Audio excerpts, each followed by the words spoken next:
Lunes 4 de noviembre de este 2024. Vuelven las revistas a sus hogares a través de la pantalla de TVA. Saludos a todo el país, a nuestra audiencia que nos sigue, nos sintoniza aquí en la capital tarijeña.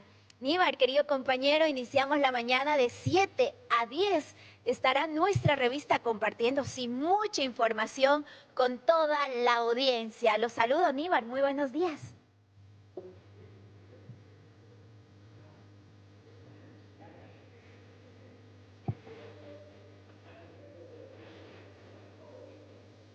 Níbar, listo, preparado. ¿Qué semana? Vamos a tener mucha información, noticias importantes de lo que está pasando en el país, en la ciudad también de Tarija. Así que en breves minutos estaremos repasando esa información. Hoy le decimos buenos días a usted, deseándole una linda semana. Gracias por sintonizarnos. También saludamos a quienes están ahí en las redes sociales, quienes nos siguen en la 96.4 FM también, nuestra estación radial. Buenos días al país, buenos días amigos televidentes. Julio Avilés, mi querido periodista en la unidad móvil, listo, preparado para mostrarnos la información. Iniciamos también, Julio, la semana con repercusiones, porque ayer domingo realmente tuvimos, una jornada diferente en la ciudad, diferentes zonas dentro de la ciudad, barrios han sido inundados por esta lluvia torrencial y una zona afectada es lo que da el barrio San José, barrio Avaroa, hablamos de la zona de la Víbora Negra. La lluvia causó destrozos en esa zona y desde ahí vamos mostrándole al amigo televidente que nos sigue la información, Julio. Muy buenos días a toda nuestra televidencia que nos acompaña día a día, un nuevo inicio de semana. Pero bueno, con este panorama, mire cómo terminó, cómo quedó esta zona de el embovedado de la quebrada de la Víbora Negra, ¿no? Como ya la conocemos. Realmente la lluvia de ayer fue muy fuerte. Ocasionó varios problemas. El municipio, incluso el señor alcalde, tuvo que llegar hasta algunas de las zonas que quedaron inundadas y calles se transformaron en ríos prácticamente y mire cómo quedó, ¿no? Yo entiendo que todos los días los días que está la feria de la Víbora Negra, la feria unificada de la Víbora Negra aquí en esta zona, pues dejan limpio, digámoslo así, ¿no? Por lo menos los promontorios de basura están en un solo lugar para que los recoja EMAT. Pero ayer entiendo que con el apuro de escapar de la lluvia, pues quedaron todo acá. Son productos que quedaron ahí, los dejaron abandonados.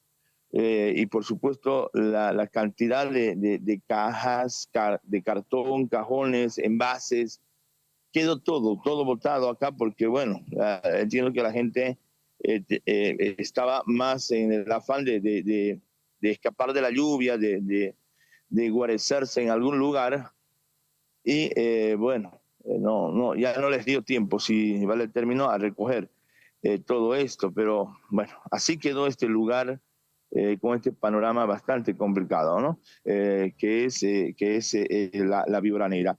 Ahí están las imágenes, ¿no? Son calles que se transformaron en ríos, prácticamente, en ríos, por este tema de la fuerza de la naturaleza, ¿no? Las lluvias que ocasionan estos graves problemas. Hay otros países en otros continentes, España, por ejemplo, que ya reportaba más de 150 personas que perdieron la vida en zonas pobladas donde realmente la lluvia hizo estragos total. bueno, en otros lugares. Aquí, mire, fue una lluvia que duró muy poco, no fue muchas horas, si vale el término, pero mire cómo quedó, digamos, algún lugar de nuestra ciudad que le mostramos aquí. Estamos en la Suipacha y la Méndez, ¿sí? Entre Suipacha y Méndez, a la altura de la Víbora Negra. Vamos a volver a aquel lugar, vamos a ver la otra cuadra que está entre Suipacha y la Colón, ¿no? Sí, la Colón. Pero aquel lugar no quedaba tan mal. Este está peor todavía por todo lo que les hemos mostrado, Patricia, Níbar. Fue realmente un aluvión, ¿no? Una lluvia muy fuerte la que sucedió ayer en horas de la tarde y bueno, que quedó así, ¿no? La basura no la han venido a recoger tampoco la gente de EMAD hasta ahora. Allá quedan otros promontorios, podemos ver, bueno, han quedado así. Entiendo que también en muchos lugares de la ciudad están los promontorios de esta manera. EMAD tiene una ardua jornada de trabajo, estoy seguro, tratando de limpiar, de recoger todos la basura, los escombros que han quedado de la tormenta que se generó ayer. Hoy vamos a estar también conociendo información del Servicio Departamental de Salud, cómo está la situación precisamente con esta repartición de la gobernación, que ha tenido muchos problemas la semana pasada.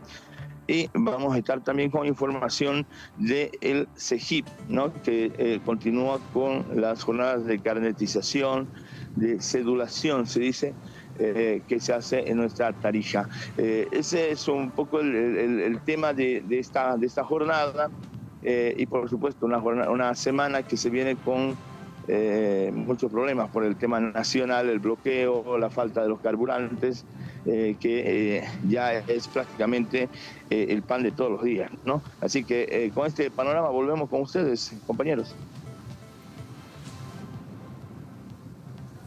De la mañana con 11 minutos. Muchísimas gracias, Julio, por estar ahí en esa zona, una de las zonas más afectadas dentro de la ciudad. Ayer vecinos también estaban esperando la llegada de lo que es esta contingencia, un trabajo importante de nuestro gobierno municipal. Seguramente vamos a conocer más adelante el plan de contingencia en esta temporada, en esta época de lluvias que se tendrá en la ciudad. Julio, muchas gracias. En breve estaremos de retorno con la unidad móvil. Patricia, volvemos en minutos nada más, bueno, es de lamentar cada vez que hay una lluvia fuerte, una tormenta. Los problemas siguen siendo los mismos, recurrentes. Las inundaciones, las calles se vuelven ríos y no hay solución a estos temas, lastimosamente, que los tiene que vivir la población cada vez que hay tormenta o fuertes lluvias. Volvemos en minutos, nada más. Gracias, Julio. Nosotros, amigos televidentes, continuamos con mucho más de la revista. Acompáñenos los siguientes minutos. Coyuntura política, análisis de lo que está pasando en el país. Ya registramos 22 días de este bloqueo a nivel nacional. En las últimas horas, el gobierno, la policía ha intervenido en algunos puntos de bloqueo. Vamos a hacer un análisis junto a Níbar, que se encuentra al otro lado del estudio. Gracias, Patricia, y efectivamente vamos a entrar en un análisis ya político. El país sigue teniendo problemas en bloqueos, a pesar de que el señor Evo Morales, expresidente, ha mencionado de que daría un cuarto intermedio y que entraría en huelga. Prácticamente las personas que lo han apoyado continúan haciendo bloqueos. Para eso ya tenemos a nosotros aquí en Tu Mañana a Javier Solares, analista político. Javier, gracias por estar con nosotros. ¿Cómo estás, Níbar? Siempre es un gusto poder estar en la ciudad de Tarija. Bueno, el país se pone cada día mucho más candente, pero antes que nada, lamentar mucho lo sucedido anoche con las personas que viven en la zona de la Víbora Negra, de otros lugares de la ciudad por esa terrible inundación de anoche. Claro que Ha sido sí, muy efectivamente. La lluvión de anoche ha dejado bastante preocupados a varios en distintas zonas. Pero, Javier, Evo Morales, ¿su iniciativa fue dar realmente un cuarto intermedio o todo esto es un show, un pantallazo para que podamos más o menos distraernos y decir, bueno, ya no tiene nada que ver Evo Morales con los bloqueos y por supuesto son gente de los movimientos sociales quienes están todavía bloqueando? A ver, en el caso de que todo esto se pudiera pensar que fueran distracciones, que fueran show, lamentablemente está conduciendo al país a una situación mucho más catastrófica de lo que está.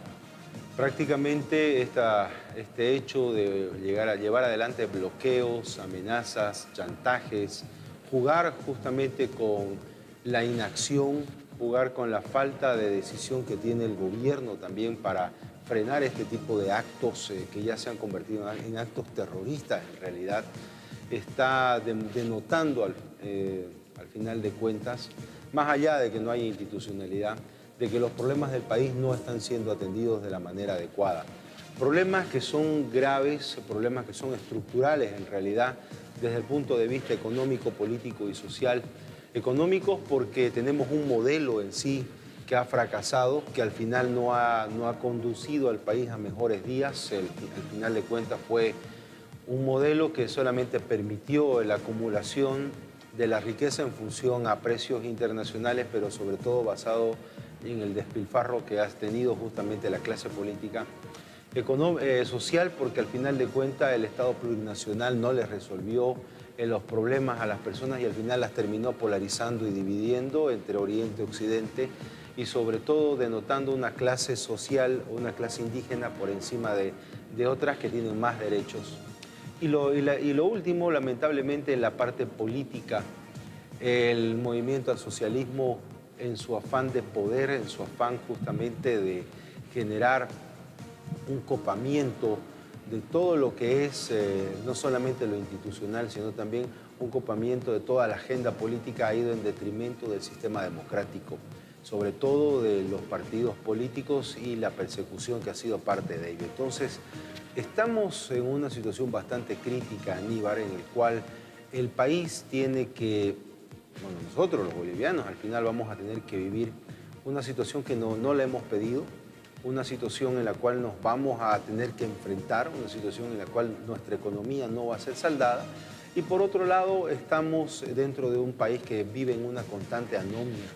No hay Estado de Derecho, no hay respeto a los derechos constitucionales ni derechos humanos y estamos ya en una carrera electoral que al final va a terminar justamente por seguir distrayendo al país con precandidatos, con puesta en escena de varias personas y no estamos atendiendo los verdaderos problemas.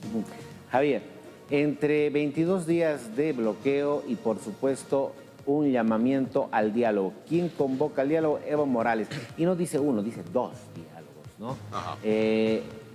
¿Se debe dialogar con él? A ver, no se puede dialogar con las personas que violan la ley. Para eso existe justamente la Constitución Política del Estado y sobre todo lo que establece y debería estar ya fijado por lo que es la Fiscalía General del Estado.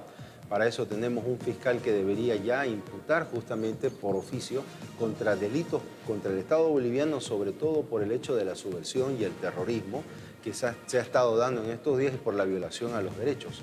No puede existir un diálogo en este sentido. ¿Por qué? Porque es prácticamente una aceptación de que el gobierno está yendo a dialogar con personas que violan la ley. Entonces, si no, cualquiera de nosotros puede violar la ley, puede ser un delincuente y puede pedir una mediación, puede pedir una conciliación con la otra parte afectada sin tomar en cuenta el daño que se ha producido. Entonces, yo creo que es un mal ejemplo, es una forma totalmente ya inconcebible de cuál el Estado, en función a sus atribuciones, tomando en cuenta que tiene la policía, las Fuerzas Armadas para hacer cumplir la ley, no lo hace. Entonces, y lo peor y más grave, que esto no lo están hablando, es de que la Defensoría del Pueblo se está prestando a esta situación.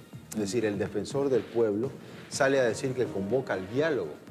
El defensor del pueblo no puede convocar a un diálogo entre partes cuando una de las partes ha cometido actos de terrorismo en el país, ha secuestrado militares, ha entrado justamente por la fuerza a periodistas, ha entrado por la fuerza a cuarteles, estaban a punto de tomar armamento, justamente porque esto ya es prácticamente una subversión. Entonces, ¿cómo pues la Defensoría del Pueblo va a estar inmiscuida en convocando al diálogo, tomando en cuenta de que se ha violado la propia Constitución Política del Estado? Entonces, yo creo que tiene que haber sobre todo un análisis y sobre todo una propuesta desde la Asamblea Legislativa de la destitución del Defensor del Pueblo. A ver, yo estaba el viernes hablando con Otto Richter y Fabián Chasic. Otto Richter parte de que sí tiene que haber un diálogo, porque ya está de buen tamaño el perjuicio que le están poniendo a la economía de este país. Pero no un diálogo entre Evo Morales y Arce, un diálogo abierto, un diálogo incluso proponiendo la mediación de la Iglesia Católica. Por otra parte, Fabián Chasic dice, no estoy de acuerdo con ningún diálogo, el diálogo no debe partir de este punto. No hay nada que dialogar con estas personas que prácticamente siguen generando crisis y sobre todo delitos al Estado.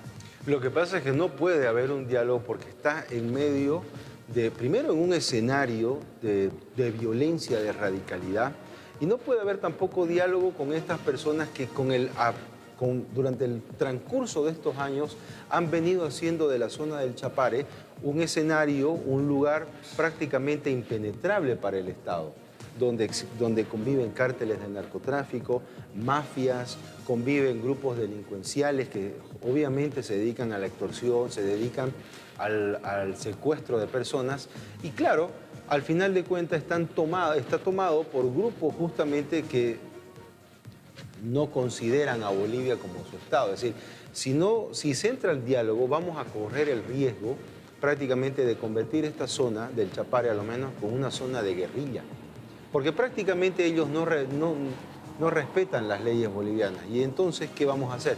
El gobierno, a través de la policía, las Fuerzas Armadas, se va a enfrentar constantemente. Es un lugar impenetrable. Entonces vamos a tener la misma situación que Colombia. Vamos a tener la misma situación que se estaba dando incluso en zonas del Perú en los años 80 con lo que era Sendero Luminoso, que eran prácticamente lugares donde el Estado no llegaba y tenían bajo su posesión a sectores campesinos, a sectores en el cual el Estado no los atendía. Entonces, ¿cómo puede haber un diálogo en este sentido? Yo creo que hay que aplicar la ley, hay que aplicar la Constitución Política del Estado y estas personas ya tienen que ser, sobre todo, ya encausadas por el tema de terrorismo y subversión.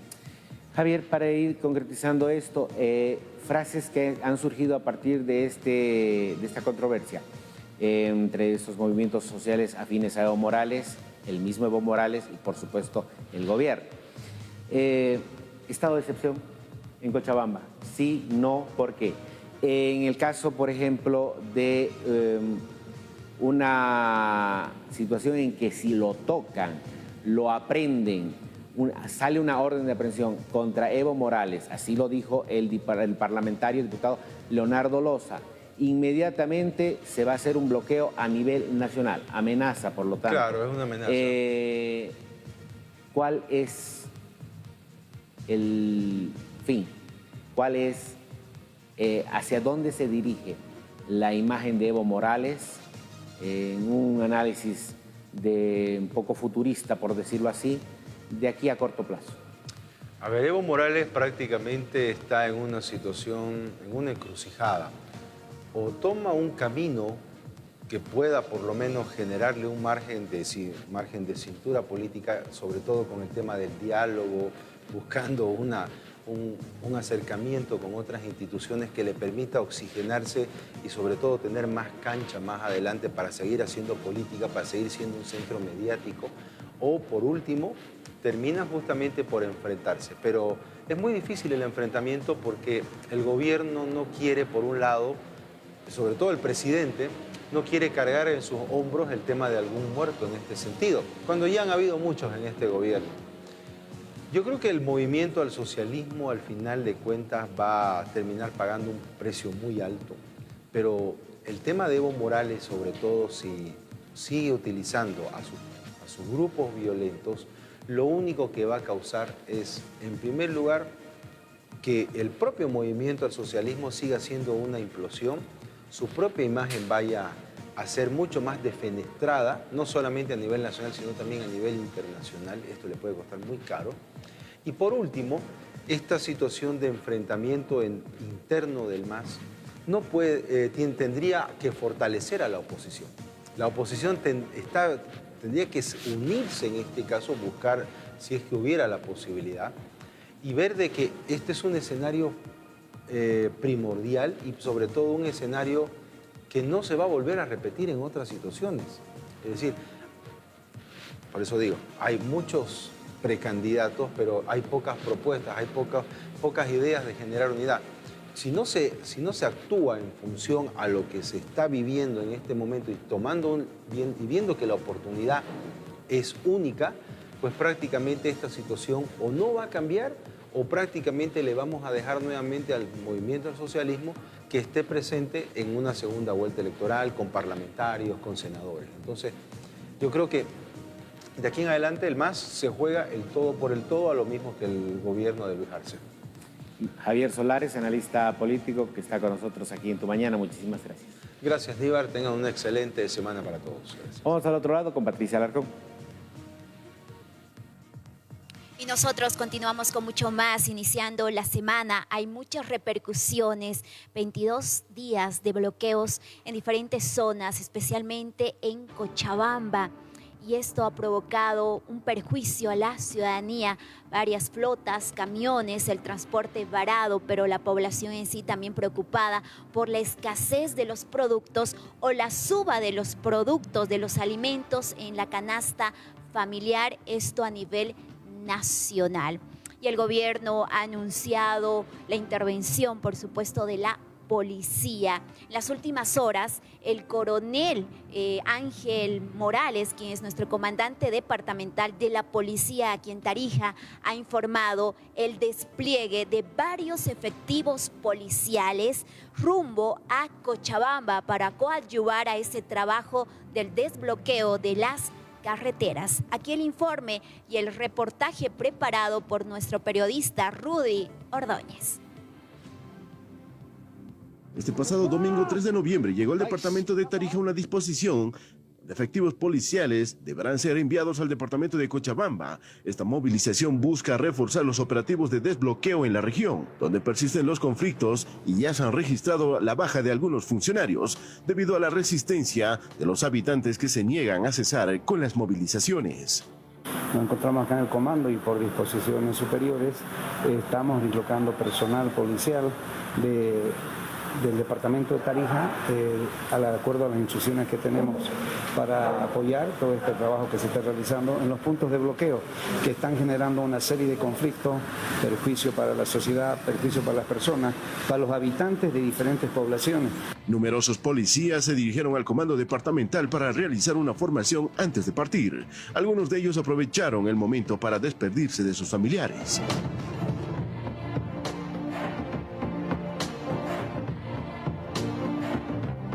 De acuerdo al mandato constitucional, tenemos que restablecer las cosas que están en este momento perjudicadas. Se tiene entendido que aproximadamente 100 uniformados serán enviados de Tarija hacia el departamento de Cochabamba. Sí, se tiene previsto, estamos esperando la instrucción, la hora exacta y la cantidad también en su momento se hará conocer. Gracias. Enseguida volvemos con En Tu Mañana. En la gestión de la directiva de la Asamblea Legislativa Departamental